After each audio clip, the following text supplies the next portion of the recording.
My self Rahul Gupta, है ना, और आप देख रहे हैं ये Rahul Gupta DNA classes channel. बच्चों देखिए, सबसे बड़ी बात जो इम्पोर्टेंट बात है आज हमारी, है ना, वो हम बात करेंगे कार्य के बारे में, इकाई और बीमा के कुछ इम्पोर्टेंट बातें। अगर आपको ये आ गया तो बड़ा आसान हो जाएगा आपको इकाई और बीमा के सवाल बनाना, यूनिट और डायमेंशन के सवाल बनाना बहुत आसानी से बना लीजिएगा आप। ध्यान से सुनिएगा। लंबाई, जिसको हम इंग्लिश में लेंथ कहेंगे, मोटाई, गहराई, चौड़ाई, दूरी, विस्थापन, तरंग दैर्घ्य, आयाम, है ना, इन सब का एसआई मात्रक मीटर होगा और डायमेंशन एल होगा। याद रहेगा आपको। द्रव्यमान मास का यूनिट होगा केजी, डायमेंशन होगा कैपिटल एम, बिग ब्रैकेट के अंदर। ठीक। समय का एसआई मात्रक सेकेंड और बीमा होगा टी, कैपिटल टी। ताप टेम्परेचर का एसआई मात्रक केल्विन और बीमा डायमेंशन भी केल्विन। विद्युत धारा इलेक्ट्रिक करंट का एसआई मात्रक एम्पियर और बीमा डायमेंशन भी एम्पियर। ठीक है, आगे बढ़े। वेग, चाल, दूरी बटा समय। जनरली वेग होता है विस्थापन बटा समय, लेकिन अभी हम जस्ट बात किए पीछे कि अगर हम मात्रक की बात करें तो जो दूरी का मात्रक होगा वही विस्थापन का मात्रक होगा। तो दूरी बटा समय, दूरी के लिए लिखेंगे मीटर, समय के लिए लिखेंगे सेकंड। मीटर प्रति सेकंड पढ़ेंगे, इसको हम ऐसे भी ले सकते हैं। सेकंड अगर नीचे है कभी भी पावर ऊपर जाता है तो -1 बन जाता है। ठीक।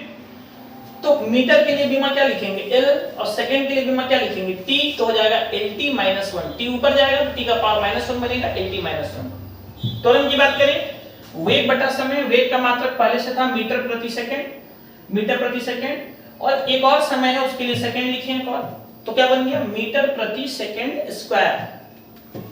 तो मीटर के लिए क्या लिखेंगे, बीमा L, और सेकंड स्क्वायर के लिए बीमा क्या हो जाएगा, t स्क्वायर। सेकंड का t होता है तो ये हो जाएगा L, और t का पावर 2 ऊपर जाएगा तो t का पावर -2। ठीक। बल, फोर्स, फॉर्मूला होता है द्रव्यमान गुना त्वरण। द्रव्यमान के लिए kg लिखेंगे, त्वरण के लिए मीटर प्रति सेकंड स्क्वायर लिखेंगे, और इसको सम्मान देने के लिए इस पूरे को कहा गया है न्यूटन। क्या कहा गया है, न्यूटन। ठीक है ना, न्यूटन। तो बल का एसआई मात्रक कोई पूछेगा तो न्यूटन। ठीक है। और अगर हम बीमा की बात करें तो केजी के लिए लिखेंगे m, और मीटर पर सेकंड स्क्वायर के लिए पहले ही हम लिख चुके हैं 80 -2, तो लिख देंगे m80 -2। ठीक। अब बात करें हम लोग कार्य का देखो फॉर्मूला होता है बल गुना विस्थापन। उष्मा अलग चीज होती है, ऊर्जा अलग चीज होती है, बल आघूर्ण अलग चीज होता है, लेकिन इन सब का यूनिट और डायमेंशन बराबर होता है। ध्यान रखिएगा। तो हम केवल कार्य का निकाल रहे हैं यहाँ पे, बाकी सबका यूनिट वही होगा, डायमेंशन भी वही होगा। यूनिट की अगर हम बात करें तो फॉर्मूला क्या है, बल गुना विस्थापन। बल के लिए क्या लिखेंगे, न्यूटन, और विस्थापन के लिए क्या लिखेंगे, मीटर। तो न्यूटन मीटर को कहा गया है जूल। ठीक। अगर हम बात करें बीमा का तो न्यूटन का बीमा पहले से हमको याद था mlt -2, और एक और l और लगाएंगे, मीटर के लिए l लिखेंगे, टोटल हो जाएगा ml2t -2। बच्चों दो बातें ध्यान रखिएगा, आपको अगर यहां तक याद है, पहली बात यहां तक अगर आपको याद है तो आपको कोई दिक्कत नहीं होगा यूनिट और डायमेंशन के सवाल में। ठीक, ये आपको याद कर लेना है यहां तक सबका यूनिट और डायमेंशन। और दूसरी इंपॉर्टेंट बात ये है कि कुछ का आपको सीरियस यूनिट भी याद रखना है ना, जैसे बल, द्रव्यमान गुना त्वरण, F बराबर m में, A बराबर मा, ऐसा यूनिट तो न्यूटन लिखते हैं हम लोग। अब मान लो जैसे इसका हमको सीरियस मात्रा लिखना है, देखो बीमा तो लिखा हुआ है mlt -2। ठीक है।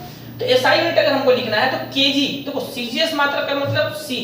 सीजीएस एक सिस्टम है जिसमें हम लंबाई को सेंटीमीटर में नापते हैं, द्रव्यमान को ग्राम में नापते हैं, और समय को सेकंड में नापते हैं। तो जहां पे हम केजी लिखे हैं उस केजी के बदले यहां पे हम लिखेंगे ग्राम। ठीक। मीटर के बदले लिखेंगे सेंटीमीटर, और सेकंड के बदले सेकंड ही लिखा गया यहां पर, क्योंकि इस यूनिट में भी हम समय को सेकंड में ही नापते हैं। तो यहां हो जाएगा ग्राम सेंटीमीटर पर सेकंड स्क्वायर, और इसको कहा जाता है डाइन। क्या कहना है, डाइन।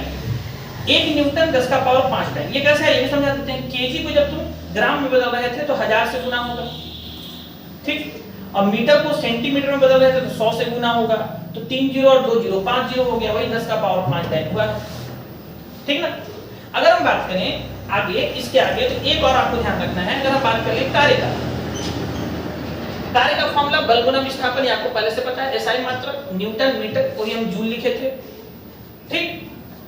अब सीजीएस मात्रक में क्या होगा, न्यूटन के बदले डाइन लिखते हैं और मीटर के बदले सेंटीमीटर लिख देते हैं। ठीक है ना। न्यूटन के बदले डाइन, न्यूटन के बदले डाइन, है ना, और मीटर के बदले सेंटीमीटर। तो इस डाइन सेंटीमीटर को अर्ग कहा जाने लगा। और आपको ये पता है कि न्यूटन से हम डाइन बनाएंगे तो हमको कितना से गुना करना पड़ेगा, 10 का पावर 5 से। और मीटर से सेंटीमीटर बनाएंगे तो 10 का पावर 2 से, तो 10 का पावर 5 और 10 का पावर 2 10 का पावर 7 हो जाएगा।